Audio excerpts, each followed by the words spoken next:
Voy a hacerle unas preguntas sobre cómo es su percepción de la corrupción en nuestro país. ¿Listo?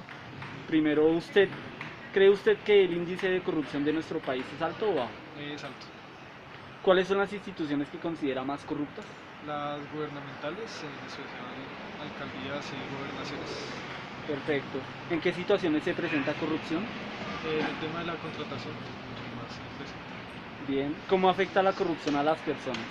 De bastante manera porque le están quitando recursos al común para llevárselos los particulares. Perfecto. ¿Cree que aumenta la desigualdad social? Sí, porque pues, ahí eso afecta es a los ricos y los pobres, pues les quitan muchos recursos. Perfecto. ¿Cree que debe haber tolerancia frente a la corrupción? No, la tolerancia. ¿Cree que hay impunidad frente a la corrupción? Sí. ¿Considera que los votantes por un corrupto tienen culpa de sus actos delictivos? En teoría sí, pero es difícil saber, pues uno da su voto de confianza y no sabe con qué va a salir este candidato, entonces es difícil juzgarlos. Perfecto. ¿Sabe si el gobierno tiene alguna estrategia o mecanismo para combatir la corrupción? Pues hay una ley anticorrupción, pero no es muy eficaz, digamos. Perfecto. ¿Cuál considera es la mejor vía para prevenir la corrupción? Para prevenir, yo creo que endurecer las penas para los corruptos y desde la misma educación de la gente, que tenga conciencia de que eso afecta a todos. Muy bien, Nicolás, última pregunta. ¿Cómo considera usted que se debe actuar? Actuar de eso mismo, pues aumentando las penas a los corruptos. Listo, Nicolás, eso ha sido todo. Muchas gracias. Bueno.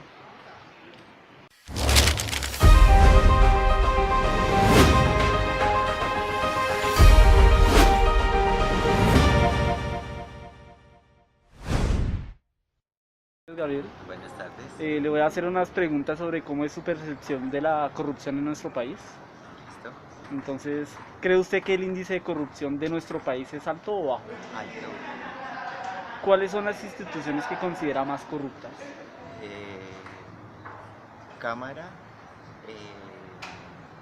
rama judicial y administrativa. Pues las tres ramas se ha visto escándalo. Las tres ramas judiciales. Sí, las tres ramas se ha visto. ¿En qué situaciones cree que se presenta corrupción? Cuando hay bastantes dineros públicos o. Sí. ¿Cree que debe haber tolerancia frente a la corrupción? No, no definitivamente. ¿Cómo afecta la corrupción a las personas? Me empobrece bastante. ¿Cree que aumenta la desigualdad social? Claro, porque lo poco que hay se pelean por ello. ¿Cree que hay impunidad frente a la corrupción? Sí. ¿Considera que los votantes por un corrupto tienen la culpa de sus actos delictivos? En pues, su mayoría. ¿Por qué?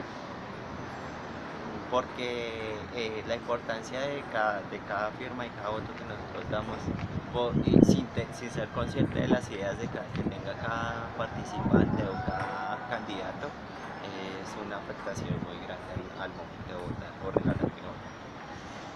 ¿Sabe si el gobierno tiene alguna estrategia o mecanismo para combatir la corrupción? Pueden ser sus mecanismos judiciales, pero como se ha visto también corrupta incluso desde las ramas más altas que son los magistrados, pues es difícil saber. Perfecto. ¿Cuál considera que es la mejor vía para prevenir la corrupción?